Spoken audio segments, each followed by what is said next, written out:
attractive children you all have.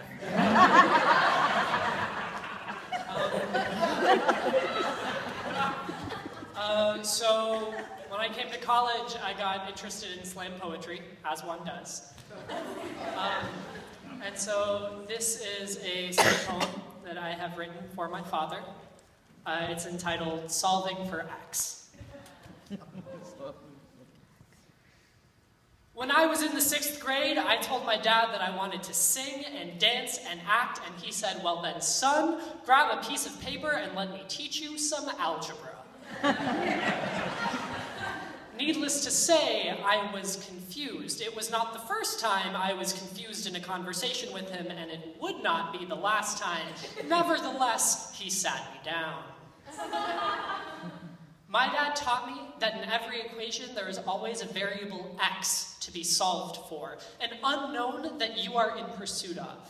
My dad taught me that to start solving that problem, you should always do unto one side what you would want done unto the other, because both sides of the problem might seem different, but they mean the same thing, despite what it sometimes feels like, because there is an equal sign between them.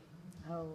And that if you subtract the negative from the situation, the net outcome is positive, and that sometimes you have to expand your parentheses because sometimes things get messy before they get neat, and that's okay. My dad taught me that there is an order of operations to things, and that sometimes the first thing you have to do is say, please excuse me, dear Aunt Sally, because otherwise you'll end up with a solution that does not satisfy the whole function. And my dad taught me that that problem isn't going to magically solve itself, that you have to find the time to sit down or stand up and put in the work to figure it out, and that sometimes you won't solve the problem the first time around, and that sometimes you have to cross it out and try again, and that sometimes you have to cross it out and try again, and that sometimes you have to cross it out and walk away and be confused for a little bit, and that's okay. Because as long as you have pens in your pocket and look at your problem from every angle, you can solve it. But my dad also taught me that your answer isn't always rational. And that more often than not, you'll have to handle multiple variables at the same time.